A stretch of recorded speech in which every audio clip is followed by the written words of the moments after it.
Welcome to Fort Worth 148's podcast, where we meet to discuss Masonic topics and strive to build value in the Brotherhood.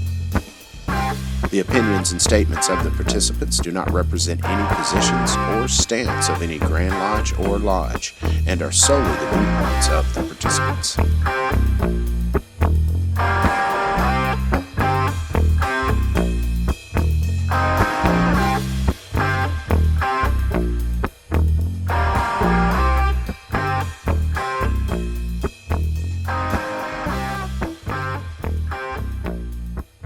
Welcome back to the podcast, brothers. This is Rick Moore, past master of Fort Worth 148. This is Billy Hamilton, senior warden of Fort Worth 148. This is Gabe Yagish, junior warden of Fort Worth 148. This is Evie Kirkendall, master of ceremonies, Fort Worth 148. And Go ahead. I'm Mike Spears, past master, Liberty Lodge number 48. Well, it is good to have you, Brother Mike. I'm glad we were able to make this happen. Well, I tell you, I've been looking forward to it. As my preparations got a little more involved, it's always good to go back to the basics. And in preparing to be one of your guests, I've kind of reestablished the baseline for cornerstones, some of which I've known intuitively and some I've forgotten. So this will be an excellent exercise for me. Yeah, it's kind of neat how it came about because Grand Lodge last year, you came up on stage and gave a quick presentation about, you had mentioned if a lodge wants to hear on how to do a cornerstone, just reach out to you and you would do your best to make it out there. I was like, I got to have him on the show. Then I go to Houston Grand Masters Conference and just happened to bump into you, and you were happy to be invited. So I'm glad we made it happen. Well, we have made a concentrated effort over the last 3-4 years, but mainly in the last 2 years, of trying to get the word out across the state and at least get lodges thinking about cornerstones, and then trying to educate the masses on what the process is. So we refined our side of the line. We've generated a lot of documents that we put in the hands of lodges to help facilitate the process, but mainly is meeting with the last couple of years anyway, during the district deputy training period prior to their installation, of educating them, because district deputies are the eyes and ears of the Grand Master out in the districts, and they're the ones that we lean on pretty heavy when there's an opportunity to put one of these programs together. So, yeah, well, I think it's good. Yeah, I think it's going to make a great episode. So before we get too deep into cornerstones, we'll hit on this discussion question real quick, which, I mean, it seems to be the buzz. We're about to reopen the state, and I was curious what your guys' thoughts are on if you feel attendance will go down, up, or stay the same when we get back to the new normal. I don't mean right after it's open, maybe a few months down the road. Well, I believe it's going to go down, since attending lodge for many of us is a habit. Mm-hmm. We've got a set date on our calendar month after month after month, and after a while we don't even have to put it on the calendar. We know on this date and this date there's meetings to attend, and we go. So it's the fact that once you break that cycle of going to lodge, then not going to lodge will be the new normal for some, especially those marginal members who maybe are not actively engaged as an officer or a supporting member. You know, may take them a year or more for some of those brothers to come back. And then it'll be because of whatever they replaced the time they used to go to spend in lodge has changed. And then they'll remember, oh yeah, The lodges are around the corner or down the block or over the hill, and they're still meeting, and I can go back.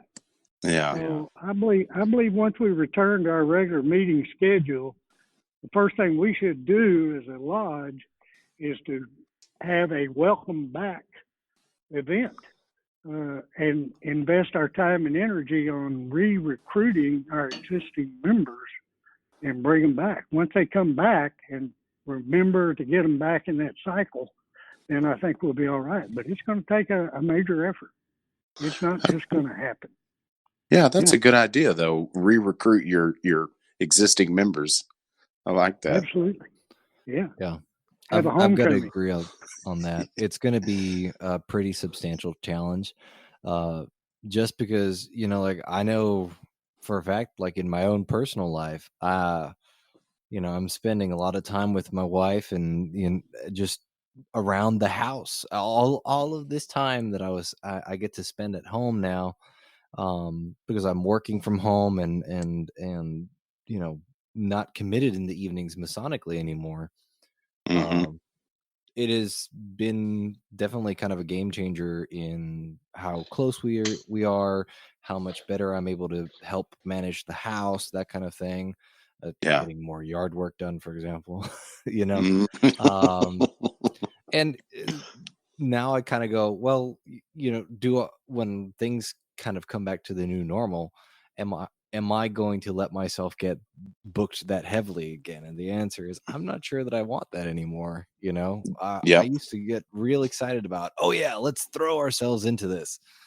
And I'm going, I think I want to be more selective. And so I think a lot of lodges are going to have that challenge where they say, hey, listen, guys are going to be more selective because they are going to have acclimated to being home with family. How do we make sure that we are their choice? Because they're going to drop something, right? Like there are, guys are not going to be coming back to some stuff, or they will be reduced attendance to something. So the number one question every lodge has to ask themselves is, masonically, how do we avoid getting cut? And how do we make ourselves the most attractive value proposition for guys that are returning from quarantine, which is something that we should have been asking ourselves anyway under normal circumstances. That's what I was sitting here thinking. The other part of that too is your wife is going to have a little more to say about it than she did before. Yeah. You're going to have to do a little more justification for some of those nightly visits to Masonic gatherings. For sure. Evie, Billy, you guys got any thoughts on that? Well, I mean, personally, I see both sides of the coin. I absolutely see where, even in my own personal life, I'm already looking at things that I'm going to distill my life away from. The ways in which I feel like I've overextended myself or started doing things that I just really, at the time, I thought were great ideas. But now I'm just kind of like, now that I've had a chance to take inventory, maybe I'm not so committed to it as I once was. And I don't mean that in terms of masonry. I just mean in terms of, just a constellation of things going on in my life. Yeah. And so I can see that there's going to be that. And I think the silver lining to this is that just like we talked about in some previous episodes, where this is kind of forcing and foisting changes upon masonry, forcing it to become a 21st century entity. I think that the same thing is kind of happening right now with individual members, and it's forcing lodges to have to think about, how am I going to get people back into lodge and doing the things that they should have been doing anyway, in terms of creating the value story and the education story and the fellowship story that they should have been doing all along, but maybe have been kind of like putting on the back burner because, oh, we have officer elections, or, oh, we need to do this with the lodge, or, oh, we need to do that, or we have this fundraiser or that event to do, instead of really focusing on the nuts and bolts of Freemasonry. And this pandemic, I think, forces lodges to think, what are the nuts and bolts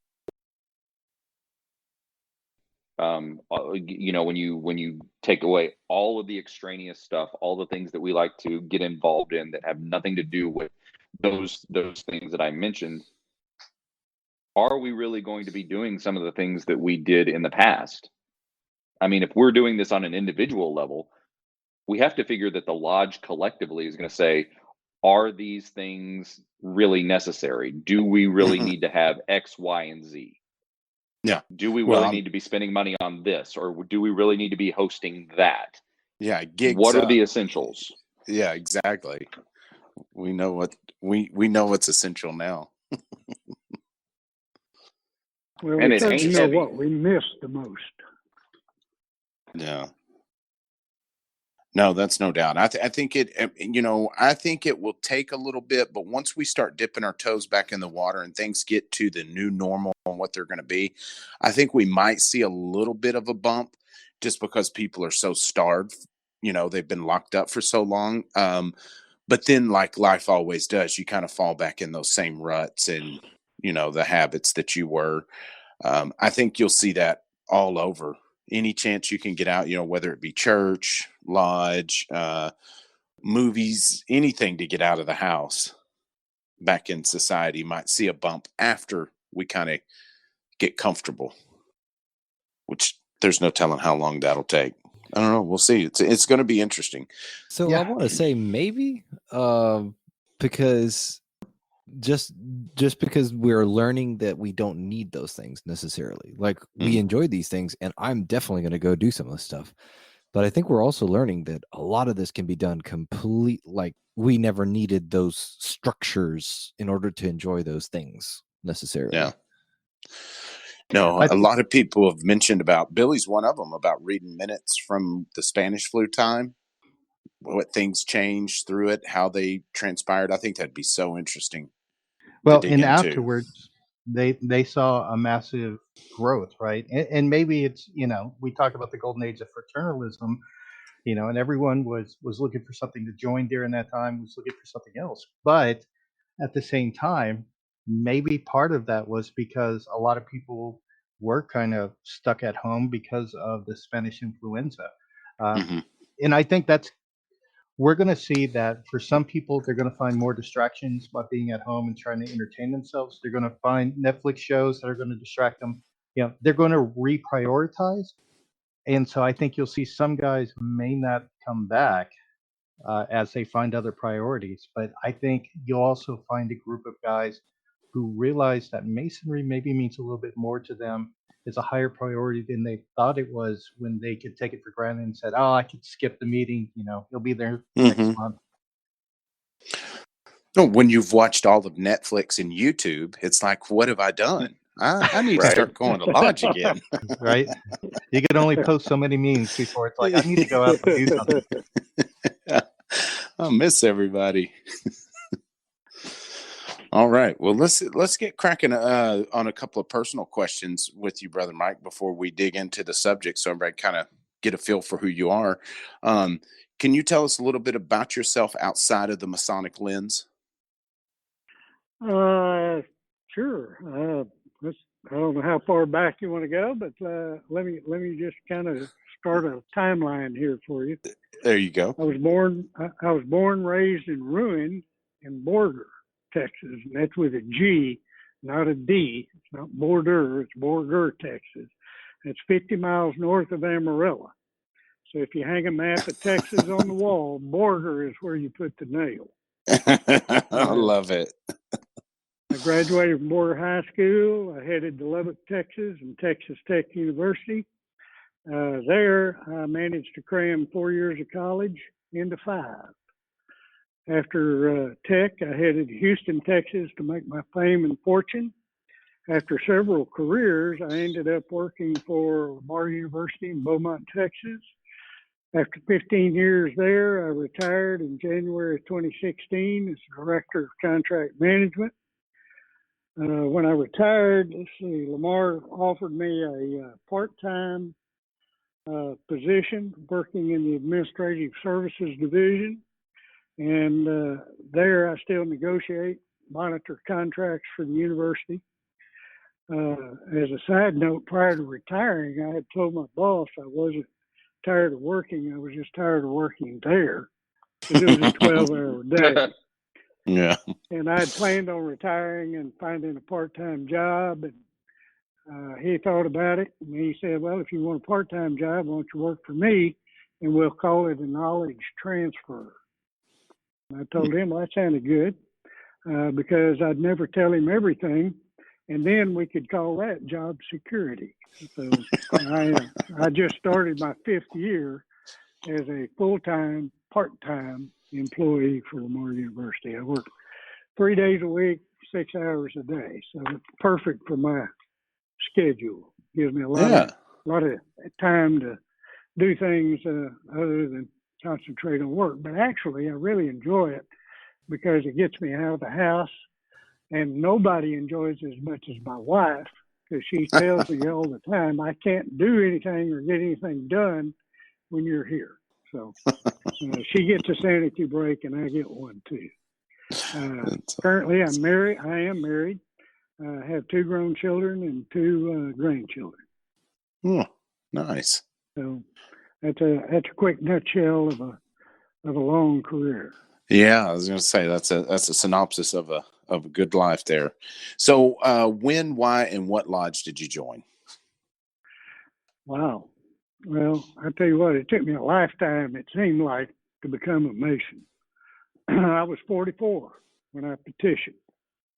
But I can tell you that nobody in my family, at least not to my knowledge, were or was a Mason. Mm-hmm.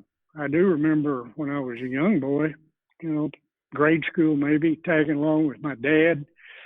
He associated with businessmen, and I remember to this day seeing men that had that funny square and compass on their suit coat lapel. And it was just an image that stuck in my brain, never anything that warranted conversation or a question. But after I graduated from Tech and moved to Houston, I was working for a company, and one of the customers I had with that company, and this is kind of a long story, but I'll make it real short. They hired me away from the company I started with, and both of the men I worked with there were Masons, and they were both Scottish Rite Masons. And they were absolutely the most gracious, kindest, sweetest guys you could ever imagine. And they unlocked doors for me that launched a career that served me well and provided well for my family. But nothing, it just didn't click. And they retired, and I moved on to other things. Years later, I was involved with a company. We ended up merging with another company that was a competitor to grow our business. And the owner of the other company that I merged with was a Mason. And, he had all of his certificates and patents and everything on the wall in his office. And we actually, talked about Masonry, but not in the sense that the right question was asked. Yeah. So anyway, I went to church in Liberty, Texas. That's where I was living. One of the members of my Sunday school class, after Sunday school, was talking to another member of our church. He had just joined the lodge, and they were talking. And as I walked by, for some reason, the light finally went on, and I turned around and asked both of them, well, what do you got to do to become a member of the Masonic Order? And bang. I mean, bang. Yeah. It exploded from there on. The magic words, once I said that, the rest is history. I petitioned Liberty Lodge number 48 because I was living in Liberty, and it was really literally blocks from where my house was. And I might add, I had an instructor in Liberty whom I met with each night to work on the questions and answers, esoteric work. And I would work with him every night. I would drive to Houston, and during the day, the partner that I'd merged with, he was an instructor. and he would work with me during the day. So it really became when I would drive home at night and get with my instructor, he would ask me, "Where are you?" Because Yeah. I may be a long way ahead of where I left off the night before. So I had a pretty fast track. To be honest, I turned in my EA work, and at that time you had to wait 28 days between time. I turned in my EA work in about 3 weeks. Took the fellowcraft degree, turned that in a week. I had 3 weeks or 2 3 weeks I had to wait before I could get the master's degree. My instructor taught me the EA lecture. I gave that lecture before I had a fellowcraft degree. When I took my fellowcraft degree, I turned that in a week. He continued to teach me, and I had an EA candidate in Houston in the building I was working in who petitioned the Lodge and Liberty, and I was teaching him at lunch and a few minutes after work. Got my master's degree in June, and I stood an A certificate exam in November. Goodness gravy. I passed it. So it was a fast track. I had a lot of work and a lot of time to make up, but Liberty Lodge has been a great place to be. It was established in 1848, chartered in January of 1849, and is just covered up in history in this little town. Liberty was a Spanish land grant, one of the early adopters into the Republic of Texas. So Sam Houston had a law office about 2 blocks from where this lodge now sits. Oh, that's some real Texas history there. Yeah. So what? It's been a great ride. What year was it you actually got raised? 1991. 1991. And I got to say, I love the story of you duck hunting with a guy, and all these guys that eventually you asked to become a Mason, they knew you inside and out already. Yeah. That's a great example of how that process of joining used to look, which it still does in some cases today. But, a lot of times you get a guy off the internet that you don't know at all. It's just so different than it used to be, where you knew that guy that was petitioning. Yeah. Let me, for Evie's benefit, if he's still listening here, certainly. When I came over to Liberty Lodge 48 for the night of my EA degree,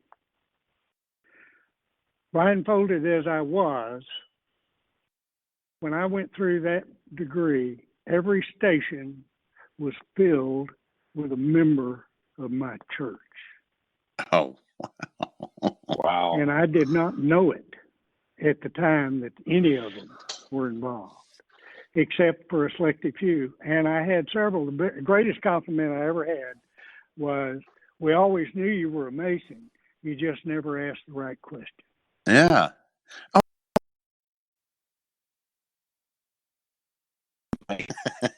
If you'll duck hunt with somebody, you'll sit and lodge with them for sure. You can't wait. Yeah. That's really interesting. So, what offices have you held in your Masonic career? Well, I was one of those fast trackers because the lodge took notice, I guess, of the speed that I went through the degrees, and then the fact that I had earned an A certificate. At the time I took an A certificate, there was only one other esoteric certificate in the lodge. So I ended up, the night I turned in my master's work was in June of 1991, was on the night of the election of new officers for the lodge. And one of the members of our church was elected as the master that night, and he appointed me as his chaplain. So I hadn't been a master mason but a matter of a few hours, and I was the incoming chaplain for the lodge. I held that job 1 year, and the next year I went to the South. So it's strictly because I already knew the work. Mm-hmm. Didn't have to go through any learning process. But looking back on it, it's not the way to go. Wouldn't recommend it. But I did it. So I was chaplain, junior warden, senior warden, master in 1995. Then went back to being a chaplain for a couple of years. And then circumstances warranted the lodge needed a secretary. So I stepped in as secretary and held that job for 10 years. And dropped out. I didn't drop out. I spent 9 years trying to recruit a secretary. Even went out on the street and offered some members of other lodges, I'll buy you a endowed membership if you'll move to Liberty and be the secretary. But nobody took me up on it. But we finally had a younger gentleman come in, and he was interested. He said he wanted to give it a whirl if I'd look over his shoulder, and I told him I'd be glad to. So he took it over in 2015, and he's done a great job ever since. So he's had it 5 years. Yeah. But those are all the offices I've held in this lodge. Held some Grand Lodge offices and been district deputy, but those are the lodge offices. Yeah. No, and I love your use of fast track. If only fast track meant you got your A certificate and under 6 months you were raised, that's the way fast track should be. Yeah. Well, That's we certainly, and not necessarily for me, we had a lot of guys that were hungry to really become better at the quote unquote work. Especially in conferring degrees. It's not me. I had a lot of people, but it was not unusual for this lodge to do a degree, and more than half of the stations and places were filled with visiting brethren. Thank God for them. But we managed to, over a period of time, grow the lodge to where we could man every station in place in all 3 degrees. And then we were traveling to other lodges to assist and help. So there's lots of benefits there. But let me tell you, I will tell you without a doubt, whether your lodge is an esoteric-minded lodge or not, anybody who puts the time in to be proficient will only enhance the growth and experience of the lodge they're a member of. Yeah. Well, it's one of the best things I ever did for myself. I mean, it is. It's such a growth moment in Masonry to get that knocked out. I mean, it is tough, but it's certainly worth it. So what do you see, Brother Mike, as the biggest strengths and weaknesses of our fraternity? Well, I was glad you kind of sent this to me in advance to give me a chance to really kind of get some thoughts together. So here's what I think, and this is my opinion. I think the strength of this fraternity is strong, compassionate leadership from men with a vision to see and understand the future and to put a long-term plan into action that will serve the needs of the next generation of Masons. And I'm a firm believer, I don't care whether it's Masonry or any organization or any business model you want to identify, success starts at the top and failure starts at the top. So if we're not growing, we need to investigate and look at our leadership. And I think the strength that we have is the ability to groom, to watch, to grow, and to support those who are strong and compassionate in their leadership, and not for themselves. It's not a trophy, banner, and crown job. Yeah. It's a job to build something for the next generation. And if we're not doing that, we're in trouble. So that's not a weakness. It's a strength that we got to depend and have strong leadership. And I think we have had some. I Mhm. think we have one currently. But we have a lot of improvement to do for Yeah. especially our long-term vision. So my weakness is not willing to embrace the technology and communication tools that are available to us. Yeah. We operate the Grand Lodge of Texas on a 1980s, 1990s business model. We need to understand that our members who are in their mid-30s are digital natives. They have never not had a computer or a cell phone. They're wired differently, and technology is intuitive to them. We are in the midst of a great information/communication divide in the world and in Masonic leadership. And by that, I mean I've got members in this lodge whose last touch with technology is when the phone went from a rotary dial to a push button. Those technological goodness. leaps. You're right. And once we embrace change, the direction and significance of Masonry will explode.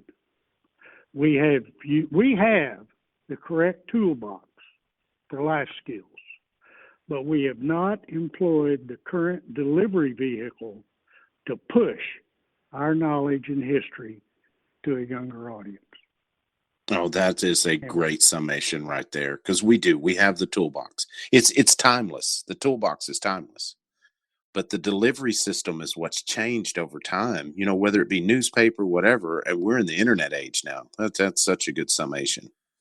Well, we can't put something out there and expect people to go find it. In today's world, you got to push it to their desktop, telephone, iPad. You got to deliver it to them, so that the only choice they have to make is to accept it or reject it. But if you're waiting for them to go find it, that's why emails don't work anymore. That's why websites are ludicrous. It's all push. You got to deliver.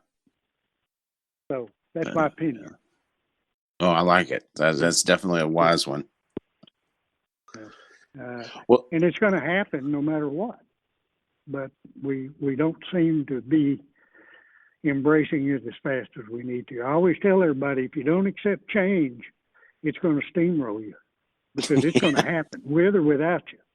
Yeah. So you might as well embrace it, figure out how to utilize it, and get on board. Yeah. Maybe that's something good will come out of all this, because we have been utilizing technology a lot more to keep things somewhat normal. A lot more in the last 10 or 11 months than we have in the last several centuries. Yep. Yeah, that's for sure. Especially now that we all have to stay at home, it leaps and bounds. Oh yeah. If know? There's anything that has caused us to open our eyes, it's this. I've got 5 different venues on my phone and computer to do video conferencing. I've got Zoom. I've got Microsoft time. It's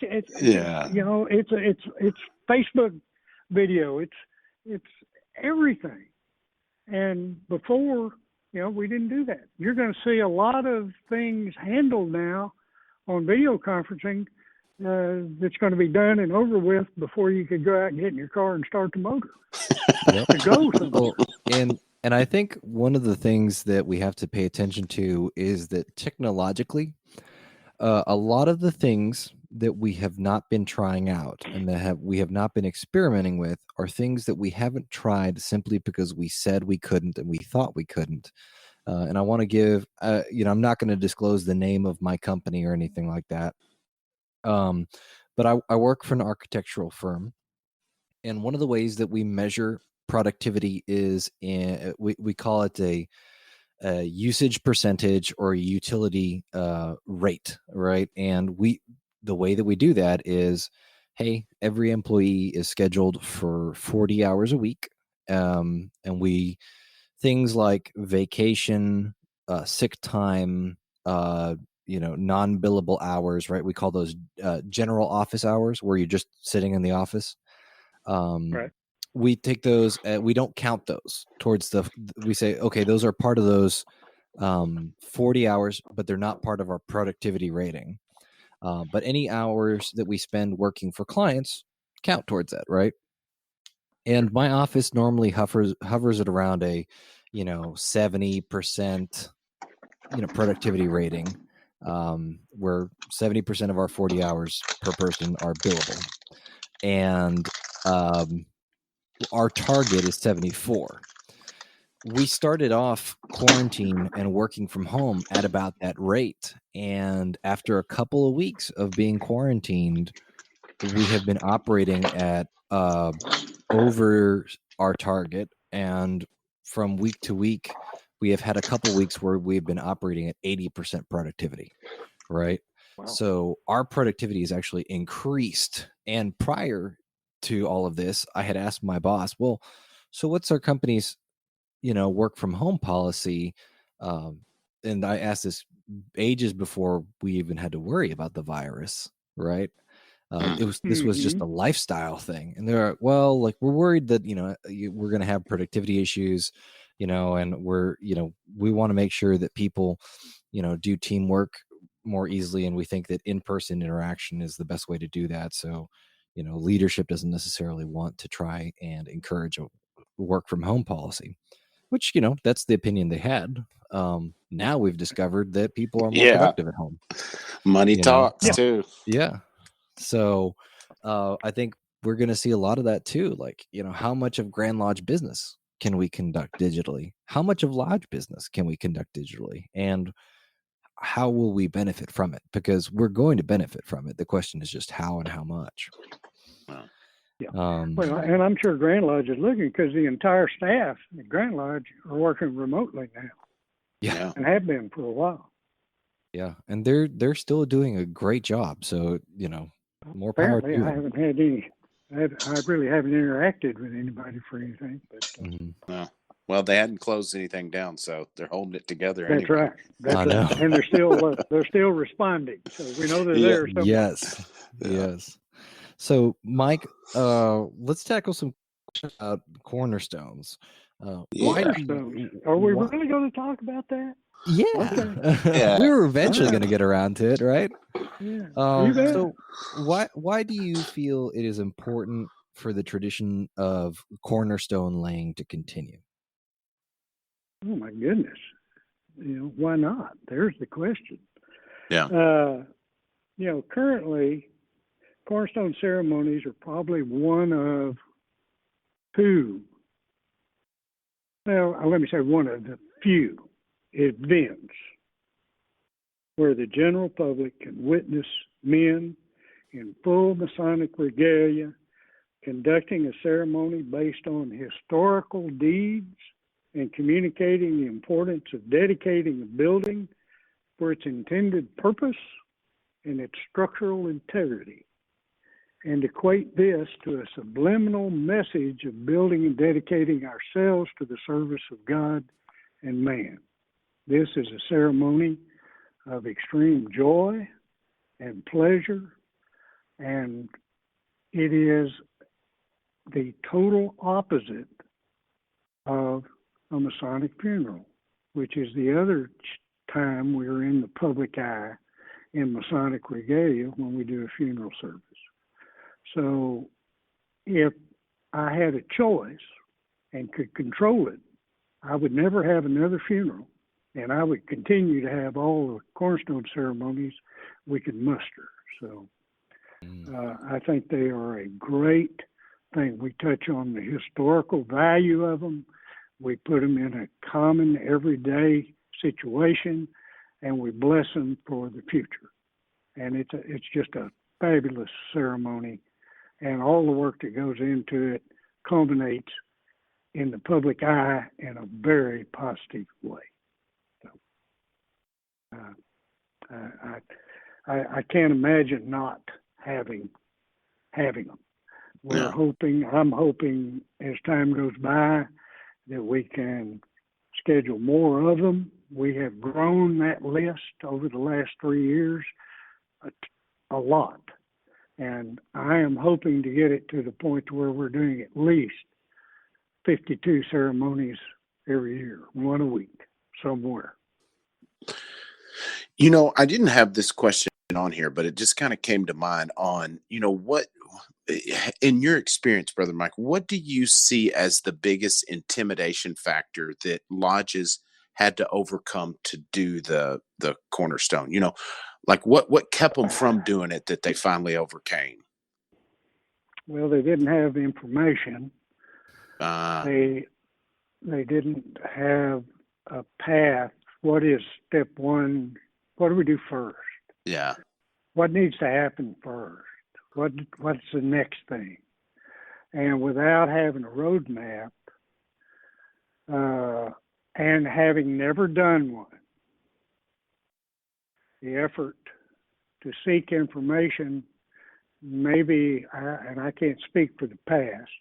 I know the gentleman that did Cornerstone was a Cornerstone coordinator for years.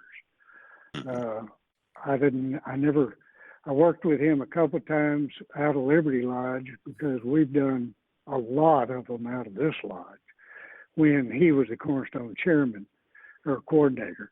But he had ill health in 2014, and when Mike Wiggins was getting ready to be installed as Grand Master, he knew I had a lot of experience with Cornerstone in the southeast part of Texas anyway. So he asked me if I would take that over, and I did. But when I started talking, well, actually didn't for a while. I didn't talk to anybody about it. I was just a Cornerstone coordinator, Yeah. and my phone never rang. Nobody ever Yeah. called me, because nobody knew what to do. So that's when we put the plan in to at least start knocking on the doors of the district deputies and educating them. And they're a legacy, because even though they're a deputy this year and they go out next year and new ones come in, they're still in that mode of understanding the process, at least step 1, 2, and 3 Yeah. of getting a cornerstone done. And if they've ever done one, then they're experts. And once you do one, it's like anything. You do one, the second one's easier. You do the third one, it's much more easy. Yeah. I've got lodges that have done 4 and 5. And it's just second nature for them. I don't even have to do anything. They just call me and tell me all the details of when it's going to happen. Yeah. I do have to. I am the conduit to the Grand Master for availability, but they have it. But my job and the job of this position is education and communication.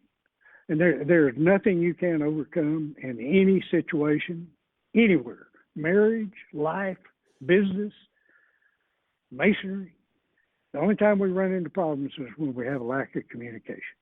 Amen. That's the truth. Well, So all I do is try to get the word out and teach them how to do it. and I like that. Well, that's a great segue into, so if a lodge wants to conduct a cornerstone, where do they even start? Well, the first thing, and what I tell them is when we meet, I told you we meet with the DDGMs during their pre-meetings and training before being installed in January. And during that presentation, we tell them the 3 most important things they need to do when they hear the word cornerstone brought up. The 3 most important things. Number 1 is contact the Cornerstone Coordinator. That's number 1. Number 2 is contact the Cornerstone Coordinator. And number 3 is contact the Cornerstone Coordinator. Once they call me or email me or text message me, once that's done, I have several documents. I have on my computer a file folder that says documents to provide. And I send those to the lodges. I make sure that whoever contacted me, because a lot of times the deputy contacts me, a lot of times it's a past master that contacts me. But whoever it is, when I respond, I'm going to respond to the district deputy, the master, worshipful master of the lodge, the secretary of the lodge, and and whoever contacted me originally, whether it was a past master or just a member of the lodge. Sometimes it's the senior warden, but I let them all have those documents because that gives them a roadmap to plan the ceremony. And those documents have everything from Article 178 out of the Grand Lodge Law Book, has a document with all the proper artwork. I have a history of Texas cornerstones and why we do those cornerstones, which they can take and hand it to a school district superintendent or board of trustees or the county judge or anybody that they're working with who wants it. And it's just why, who, what, where, when, and why about cornerstones. And then I give them a thing for the lodge that gives them, aside from 1, 2, and 3, those steps, it starts off with get the lodge's approval. You got to talk to the lodge first. Do you guys want to do this? And make sure they're on board. Then you get with the governing body, the city, the county, the state. Usually it's either a municipal building, a church, or a Masonic lodge. Those are the 3 major categories. And you go there and you plead your case, tell them what you want to do, why you want to do it, and get their approval. And then you get with the architect, the general contractor, you decide when and where you want the stone. And we also teach everybody it's a cornerstone ceremony. But in today's world, we don't do a foundation cornerstone. Yeah. Building structures have changed. So we do what's called a dedication stone. We perform a historical cornerstone ceremony, but we do it to dedicate the building with a dedication stone. So we get that clear so they don't lock on to going to talk to the school district and say, yeah, and we got to put it in the northeast corner. No, we don't. Not today. The only ones that we really work on today that are in the northeast corner are new lodge buildings. But they determine what size the stone needs to be, where it needs to go, and then they can go out and start shopping to find a place to manufacture the stone. And then they get with me, and we start a timeline. We go, here's the date of the event, here's what's going to happen that day, but we're leading up to it. We got to get everything in line. So I provide them with all of that information. It's just lined out in bullet points. So it should give them, if nothing else, it puts questions in their mind and they pick up the phone and call me, email me, or text me, and communicate with me. Yeah. And we'll set the mode right and get them working, get them going. Yeah, and I know of there are probably a few guys listening that's been to one and seen the ceremony, and it's performed by either Grand Master or an appointed member of Grand Lodge, right? It's not a lodge ceremony anymore. The Grand Master gets first turned down on every one. Mm-hmm. He's the first call I make. But I don't call him until now. We may be working on lodges a year down the road. In fact, I have a file open for a lodge in Arlington, Texas, Webb Lodge, for a building and a cornerstone ceremony in 2024. Look at them go. So we work ahead in a lot of situations. But I have had a call 2 weeks before saying, schools just called us. They're having an open house in 2 weeks and they'd like us to do a cornerstone ceremony. Bam. We can do it, but it doesn't, we're walking a fine line, but yeah, the back to what we were talking about. The Grand Master is my first call after I have a firm date and a firm time. Because if I call him and say, "Hey, so and so Lodge is going to do a cornerstone ceremony in October," what's the first question you're going to ask me? What date and what time? So I don't even call till I have that. Yeah. If 9 times out of 10, because his calendar was set 2 years ago, and certainly finalized this year, he's not going to be able to do it himself. Yeah. He's going to be on one end of Texas or the other end, or he's doing something somewhere that day. So he will tell me who he wants to be his representative to do that ceremony. And I call that person and say, I've been instructed by the Grand Master to ask you if you would be his representative on this day, this time, for a cornerstone at this location. And if they say yes, we're done. If they say no, I go back to the Grand Master. I get very few no's. Yeah, I would think so. Usually set. Now, the reason it's his representative, it is not somebody that's doing his job or his duty, is because he actually deputizes that individual to be his representative. There's actually a document that is generated by Grand Lodge that the Grand Master deputizes this person to be his representative for this function. And so it is usually Grand Master first, then past Grand Masters, and then the elected Grand Lodge line. That's usually the chain of command where we go. Gotcha. But I will also tell you, it also depends who might be living closest to the lodge. So if we have a line officer that's 30 minutes away, or a past Grand Master that's an hour away, the Grand Master is going to ask me to call the line officer first. Gotcha. For convenience. He doesn't have to travel that far to be there. So there's some method and to the madness of how that's done. But I have no authority and never would call anybody and say, would you do this for the Grand Master, and not have consulted the Grand Master. Gotcha. And so it works well. It works well. And like I said, I don't get too many negatives unless, somebody's going to be out of town, they're going to be out of the country, traveling or something.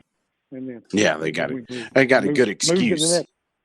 We move to the next one online. So, and the reason I bring that up is because, when they see Grand Lodge putting on the ceremony, they think they do a lot of the lifting, to where in all actuality, it's the lodge doing most of the heavy lifting on the back end to plan this, right? Oh, yeah. The lodge is the host. But I always have to tell them, guys, you're just the host. This is a Grand Lodge event. We're going to open a representation of the Grand Lodge of Texas in your lodge room, and we're going to close a representation after the ceremony is completed. And it is a lot of work for the lodge, but there is the one thing that's nice about it is everyone who protems or sits in a station or place, whether you're a Grand Lodge officer or a past master, or one of the 3 offices that does not require you to be a past master. There's 17 offices and stations of the Grand Lodge. If we open and close a representation, everyone who filled a station or place is listed, and it is published in the proceedings of the Grand Lodge of Texas after the Grand Lodge year. So if you were the pursuivant or the grand musician in the lodge, when we open the representation of the Grand Lodge, your name is put in that proceedings as you're pro-temming that station or place for that event. And, it's just a little prestige. The lodge gets a little recognition for it. And And they get all of the accolades, all of the pats on the back, and all of the recognition in their community after the fact. Yeah. Because we're gone. We're gone. Except for your deputy and the members of the lodge. Yeah, yeah. So when they're planning this thing, like let's say for instance, a school is where I've been to quite a few of them, and pretty much everyone I've been to has been to a school. They're going to be handling all that through like the school board, or would it be superintendent that they're going to be communicating with typically on that kind of stuff? Well, yes and no. If you're in a school, a lot of lodges get contacted by the superintendent, or they may be contacted by the principal of the school that wants to have the ceremony. Mhm. If it's a city, they may be contacted by the city manager or the mayor, or it may be one of the city council members. If it's the county, they may be contacted by one of the county commissioners, or it could be the county judge. But, and I tell all of them, you may be contacted by one of these people. They may be the higher up dignitary in that situation, but you must ask and get the board of trustees at their regular meeting to accept and vote yes to allow us to do this ceremony, so it's in their minutes. Same thing with the city. The mayor or the city council member or the city manager may want it, but you want the city council to vote on it and approve it and put it in their minutes. Same with the county. County judge or a county commissioner may want it, but you want the county court to approve it and put it in their minutes. And let me tell you why. There was a situation once upon a time where a superintendent asked the lodge to do it. The lodge went to work. The lodge went to all the expense. They paid for and obtained a cornerstone. The lodge, the school board had decided to have an open house and have all this. And when the superintendent told the board of trustees that they would also like to have the lodge do a cornerstone ceremony, one of the members objected. The board of trustees would not approve it, and it never happened. Oh, goodness.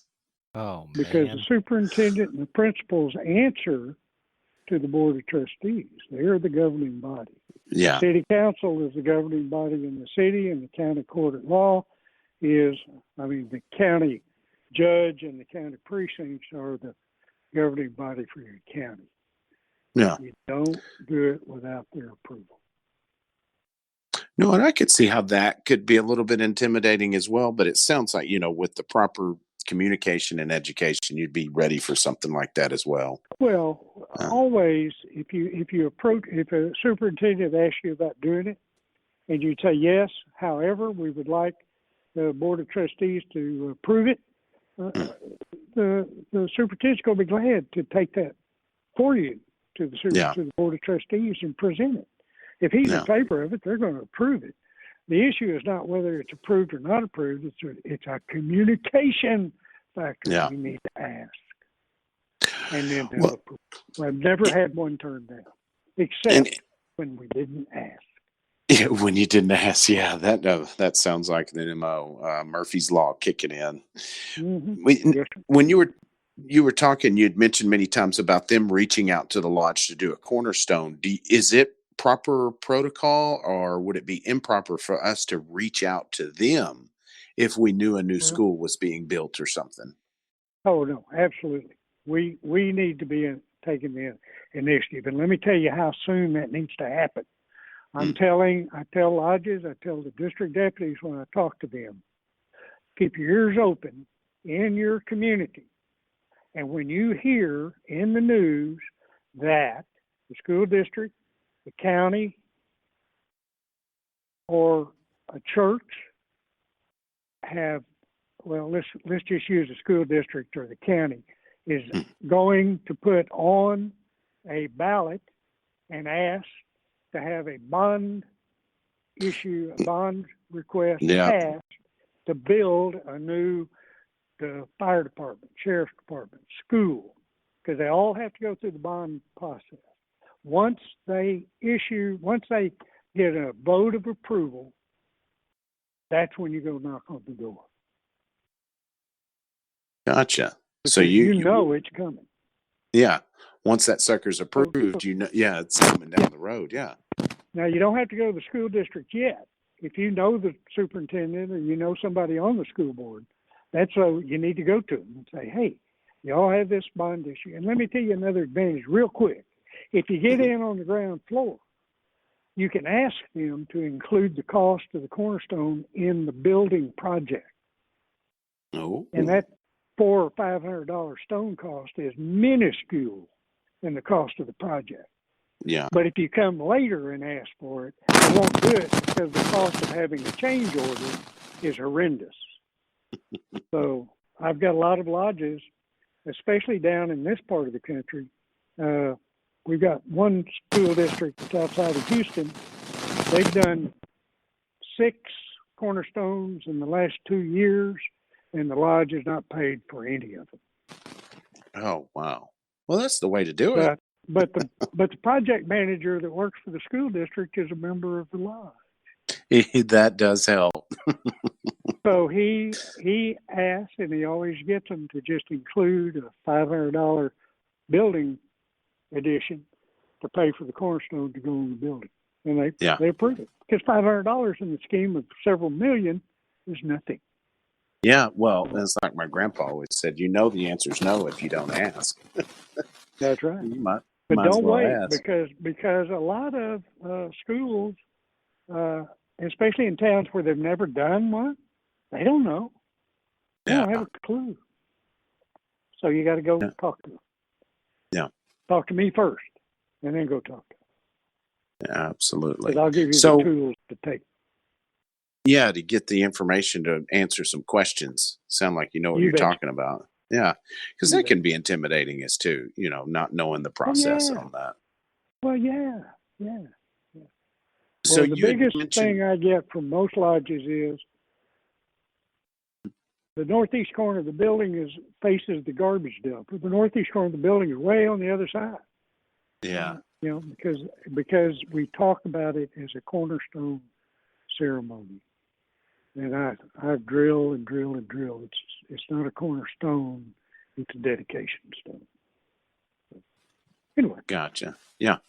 And it could go anywhere for that matter, right? I mean, in the entrance of the building. Anywhere. My suggestion is, what you want to tell them is, what we would prefer is that it be near the entrance of the building about eye level. Yeah. And they always say, well, what size does it need to be? And I said, well, that depends on the architect, but suggest that we would prefer about 24 by 24. Why 24 by 24? It fits the grout line on brick or stone. A lot of these buildings today are built with cinder block, but it's decorative. But the grout line falls on 24-inch centers. Gotcha. So 24-inch cornerstone, all you have to do is cut into the grout line. Makes sense. Yeah. So when it comes to the day of the event, you had mentioned opening up a representation of Grand Lodge. Is that on the lodge to make sure there's members there for that? Because I know you have to be a past master or a sitting member of Grand Lodge in order to even participate in that, right? Except for 3 stations. There are 3 Grand Lodge officers that do not require you to be a past master. The chaplain, musician, and is it Tyler? No. Chaplain, musician, photographer. Oh, photographer. Dad bless it. The Grand Flasher. Yeah. So there's 17 stations and places, 14 of which have to be past masters. And whoever represents the Grandmaster or the Grandmaster, that takes it down to 13 past masters if no other Grand Lodge officer shows up. But Gotcha. on most cases, I have 3 or 4 Grand Lodge officers that'll show up, and that always makes it nice. Usually, the Grand Marshal travels with the Grand Master, so he's usually always there, and the Grand Photographer usually has somebody there. So it 3, 4. The rest of them, and yes, what you just said, it falls on the shoulders of the lodge to recruit past masters to fill those stations and places. Now, there are 3, 4 critical spots that have discourse with the with the Grand Master in opening and closing. That's the junior warden, senior warden, junior deacon, treasurer, and then the chaplain. So those are the speaking parts in opening and closing a representation. And the senior warden has the load for opening and closing a representation.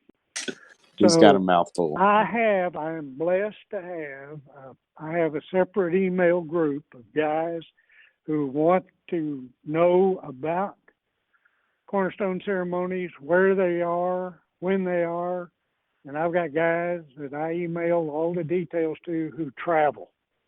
I've got guys that will drive 5, 6 hours to go, to be there, to assist if necessary, and they can fill any of those stations.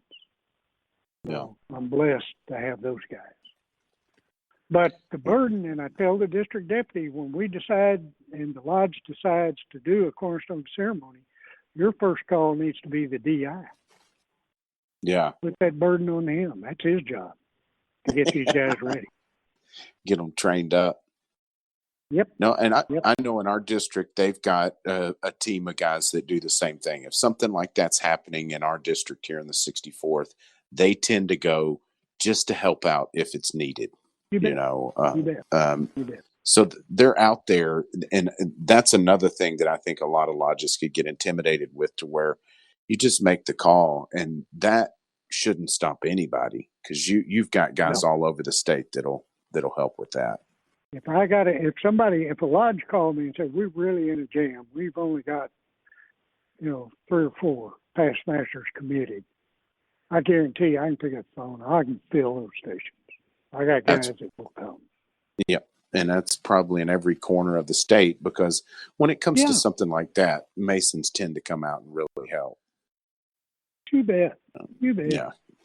I can think of several lodges that are in that position that would be hard to get 5 or 6 past masters there, but they're in a small community that would make a big difference with a cornerstone. Not that they don't make a difference everywhere, but those little small towns, that's a great way to get your name out there. Yeah. And we there's downsides to all of it, but in all of my experience, I've only had one time we showed up at a lodge and they didn't even have enough members to open. So, oh, goodness. But it was a small lodge, and it was just not a situation. Unfortunately, they didn't raise a flag and tell anybody. So they just went with what they had, and when we got there, they didn't have. But fortunately, by the time the visiting brethren arrived, we had ample people to open their lodge, open a representation, do the ceremony, come back, close it up. Everybody was happy. Worked out. There you go. So I know we've talked about some extremes on these cornerstones, from planning 1 to 2 weeks to up to 4 and 5 years away. What's the average time frame you would say this typically, a lodge comfortably plan one? What would be a good average time frame? Well, average is 6 months to a year. And that's just to get a file open and start getting the planning foundation stuff set. Because most of the time, the decision to do it or not do it happens when the groundbreaking takes place and the construction starts. Once guys see a building being erected and they find out it's a school, that's when they start asking questions, or a new fire station, or a police station, or city hall, or whatever. So the construction is usually, by then at least it's about 6 months away. So we get plenty of time to do it. I try I do tell them that I need a firm date and a firm time at least 5 weeks in advance. After that, it becomes hard to communicate and get the word out, because I communicate with every Grand Lodge officer, appointed, not appointed. Appointed, elected, and appointed. Every district deputy we email to across the state. And then we also give the Grand Secretary the Cornerstone schedule, and of course he publishes that out to the Lodge Secretaries, usually the last few days of the month or the first few days of the month. And if I don't know 3 weeks in advance, I can't communicate it out across the board. And it's hard for some guys to make a change in their schedule a week or two after the fact. So 3 weeks is a minimum. 6 weeks, 4 or 5 weeks is nice. Most of the time, though, we get 3 months, 4 months, 6 months. That's fine. That's plenty of time. Plenty of time. No, and that makes sense. I know you'd mentioned earlier you hear a lot from the senior warden, because sounds like he would start planning that his year as senior warden, and it come to fruition as master his year. Absolutely. Yeah. Because I've got a lot of these on the hook. I've got several scheduled. We just postponed 5, 4, 5, 6, 7 that were scheduled for April and May. Yeah. They're all postponed for a future date. We haven't rescheduled yet. I've got 4 firm dates and places for August. I don't have anything scheduled in June and July, and that's even without this pandemic situation we're in, I do my best not to schedule a cornerstone ceremony in June or July because of lodge elections and lodge installations. Grand Lodge officers are all busy. They all are doing installation of officers, and most of them are handling or conducting lodge elections. So I try not to schedule anything in those 2 months. But if a school is saying we're going to hold an open house in July and we'd like to have the cornerstone ceremony during that open house, you betcha we're going to do it, because that's when the crowds are going to be there. Yeah, that makes sense. If they hold an open house and we're not there, they're going to have a good crowd anyway. If we come a week later to do a cornerstone ceremony, it's going to be slim pickings. Yeah, go when the crowd's going to be there. You betcha. And we're there for to enhance the host lodge and whoever the customer is, if you want to call it that. But we'll go with them. Yeah. I do make some changes to the. We try to encourage, if we're going to do one in July, August, September, we try to encourage that they set the date for the ceremony after the building has its certificate of occupancy, so that we can go indoors. It's air conditioned, it's cool. We do the same thing in the winter. If it's going to be January, February, or March, we try to wait till they get their certificate of occupancy so we can go indoors where it's warm and out of the weather. So, again, we work with the school district, city, state, county, and what their preference is what we're going to do. Yeah, no doubt. I mean, it would be their time schedule. Yeah, you betcha. So I know I've got a question here about pitfalls, and you had mentioned earlier about make sure you get permission from the the governing body, not just the superintendent, but the trustees and things. Are there any other little tips or pitfalls like that a lodge needs to prep for or should be aware of? Well, yeah, a couple of things. And I'll be a little bit redundant, Hmm. but some of the pitfalls that reoccur over and over. One is the host lodge doesn't engage other lodges to participate. If you're in a district and you have a Master Ward and Secretary Association, you ought to have every lodge in that district at your lodge the day of the event to participate and be a part of it. And draw on their past masters to fill the stations and places. Yeah. So get everybody involved that you can. Not engaging the DI and actually practicing for the event. Yeah. Some lodges, by the time we get there, they're cold. A lot of lodges forget and they don't ask about time capsules.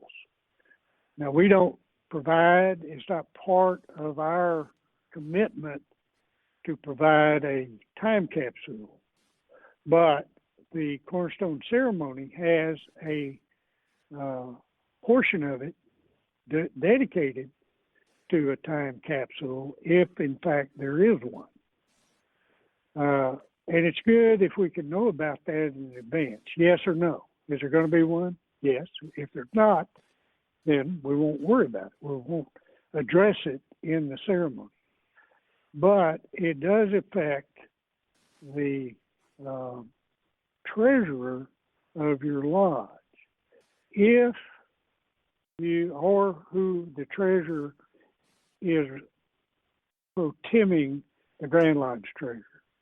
Because if you have a time capsule, it is the treasurer's job to pass it around among the attendees to the ceremony to collect items for the time capsule.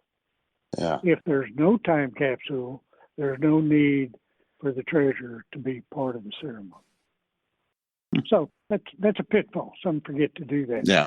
And some forget to ask that the architect or the architect's designee be at the ceremony. Because part of the ceremony is presenting to the architect or his representative or her representative the actual working tools used in the ceremony. They're handed to the architect as part of the ceremony. Oh, that's neat. A lot of times it's a scramble because we get there and nobody knew about it, nobody asked about it. Therefore, sometimes we just have to pull somebody out of the audience and say, "You are now the designated architect." Yeah, that's interesting. You don't have to say anything. No, and I've been like, to. Oh, go ahead, Mike. I'm sorry. No. I was just going to just say, the better prepared we are, the better we look in the public's eye. So. Yeah. No, I was going to mention that I have been to a rededication ceremony of a cornerstone.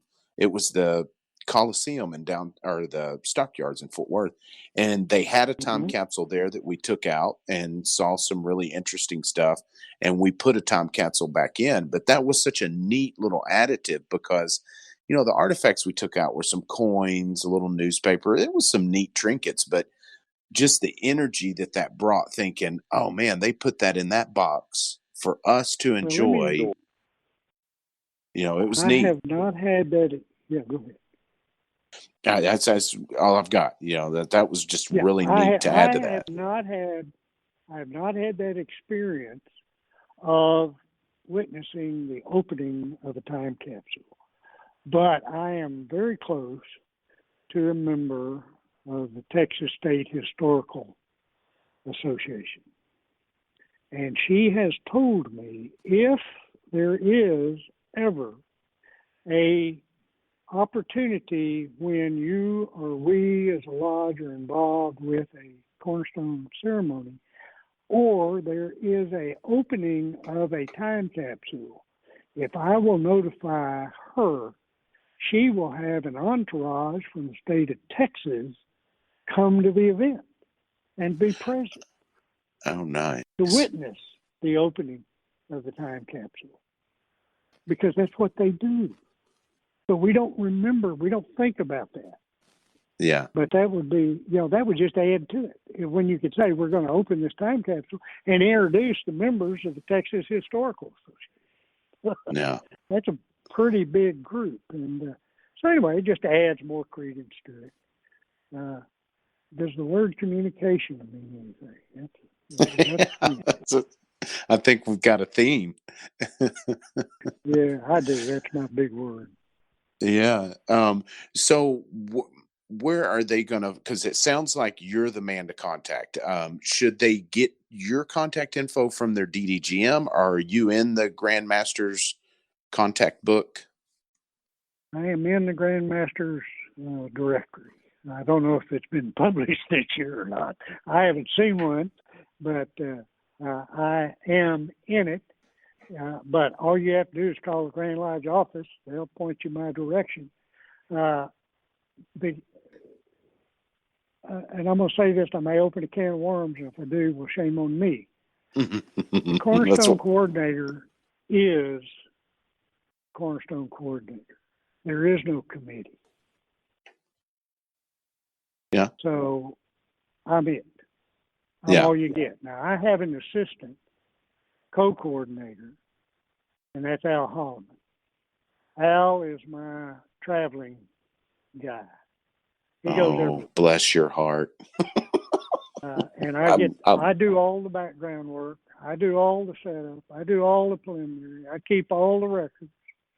I get all the forms filled out and make sure we get them back from the lodges when we do the ceremony.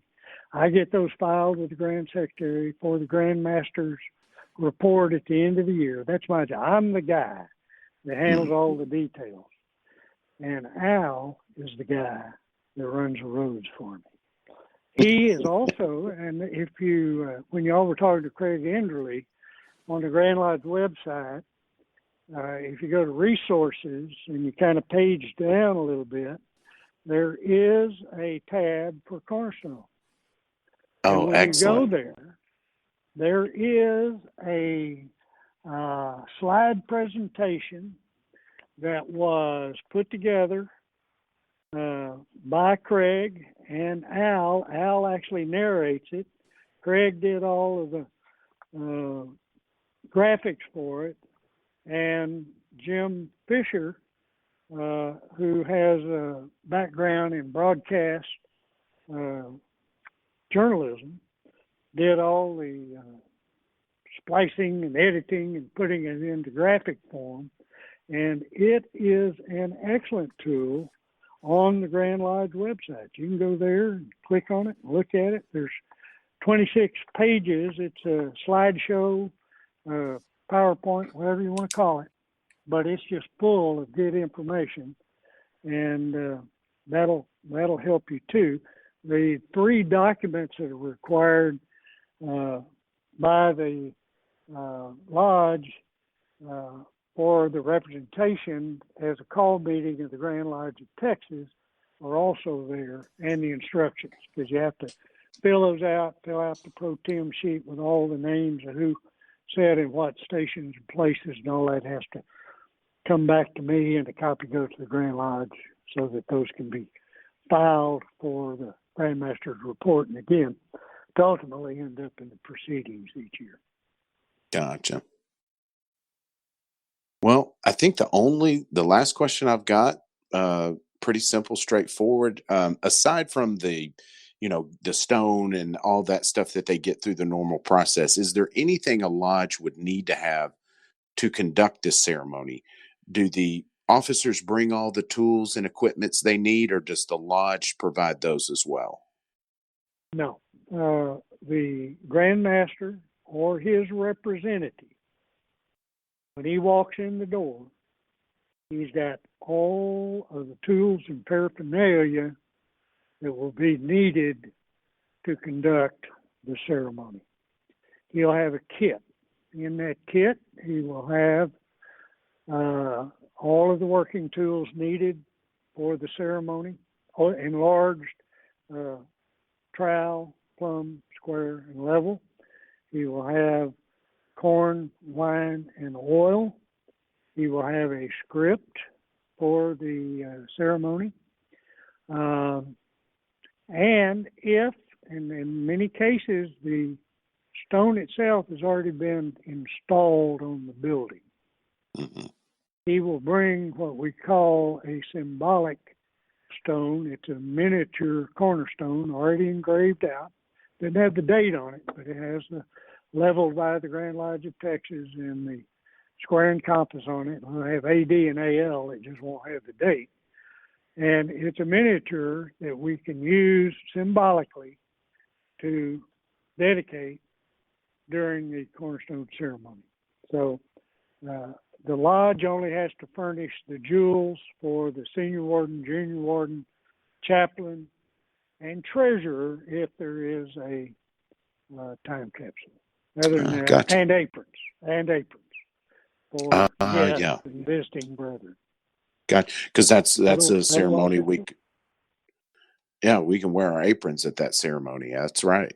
Oh, absolutely. Absolutely. If it's your lodge, you can wear your lodge apron.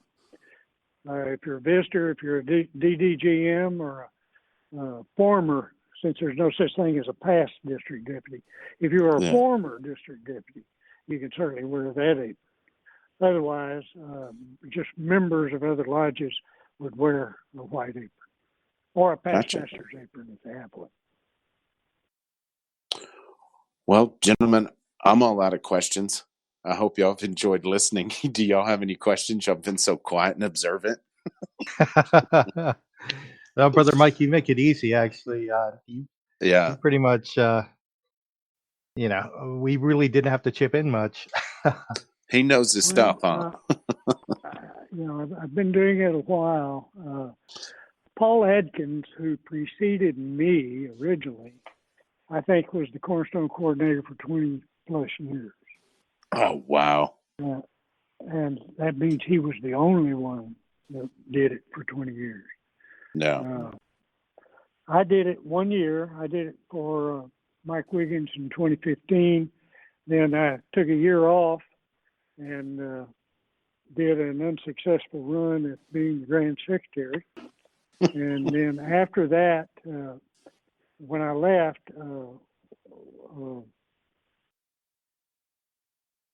Past Grandmaster Miller appointed Jim Moore to do it. And so Jim and I worked together quite a bit to hand it off. And then Terry Steigner asked me to come back and do it again. And Jim was having a little health problem at the time. And so he welcomed handing it back off to me. And then, so I've had it back a couple of years. So we'll see how we go. Grandmaster Underwood said, I need you for this year. And somewhere down the line, Ken Curry, right works for Ken Curry, might ask or might not. I tell everybody, remind everybody, I only serve at the will and pleasure of the Grand Master. So yeah, he has someone he wants. I'm all for it, and I'll do everything I can to assist and make an easy transition. Yeah. Gabe, Evie, you guys got anything? Oh, I'm good. I've been enjoying listening to Mike tell stories and talk, so this has been very enjoyable. Awesome. And I have nothing to interrupt the wisdom that flows from the podcast. So excellent. Well, Mike, do you have anything else that we missed that you can think of that you wanted to chat or put out there real quick? I'm done. Thank you for the opportunity. You betcha. Well, the quote of the week that I dug up this week, don't ask me who this guy is. His name is D. Aaron. I have no clue. I meant to do more research on that, but I was walking out the door when I found this and I just loved it. So I had to throw it in here. I thought it fit well. So, quote of the week is: a tradition is a gift of the Spirit. Its trajectory moves in the right direction, although it has not arrived at its destination. So, it kind of reminded me how sometimes we do traditions that we don't even really understand, but we feel like it's right. And so we keep doing it. It so reminded me of not walking in between the altar. It's like, why do we do that again? But we just, it seems right. We keep doing it. So interesting quote. I like that a lot. Yeah. I have to look up, see who this guy is, because that's a great little quote. Yeah. So, all right, Brother Yagish. If you want to learn more, you can find us online at www.fortworth148.org. We are at Fort Worth Lodge 148 on Facebook. Our email is info148@fortworth148.org. And you can learn more about Texas Masonicon at texasmasonicon.com, texasmasonicon.com. And at this point, we'll find out if quarantine will still be a thing by that time. So stay posted. If we can't have Texas Masonicon, we do have backup plans. So just we'll figure something out. Yeah, because it's definitely it's going to affect it in some way or another. How big, we're still in that process of deciding. So stay tuned. So hang in there, folks. Mike, do you have any contact info you'd like to give the listeners if they want to reach you for Cornerstone information? Let me just give you a phone number, and that way they can text me, and that'll get the ball rolling. Cell number is 832-248-8418. Perfect. And guys, if you're interested in this, he mentioned a few spots. I mean, contact him for sure. There's the law book. There's the Grand Lodge website. There's a few different resources on how to learn to get this ball rolling, because I'm with Brother Mike. This is an uplifting ceremony that we can do for the public, as opposed to the burial ceremony. It's beautiful, but it's bittersweet to give. This is just sweet. This is just a fun ceremony to be a part of. So get out there and make them happen. And let me give you one other tip. Most people don't know, don't realize, but the Cornerstone ceremony is actually printed in the monitor. So if you want to review it, you can look there. There you go. And even look over the ceremony. Well, Brother Mike, again, I can't thank you enough for being open to this and coming on and being such a gracious guest. Really appreciate it. And hopefully we can figure out how to do this again in the future. Always welcome to join in if I can. Thank you, sir. All righty, brothers. This is Rip Moore signing off. This is Billy Hamilton signing off. This is Gabe Yagish signing off. This is Ebby Kirkendall signing off. And this is Mike Spears signing off. Thank you, guys.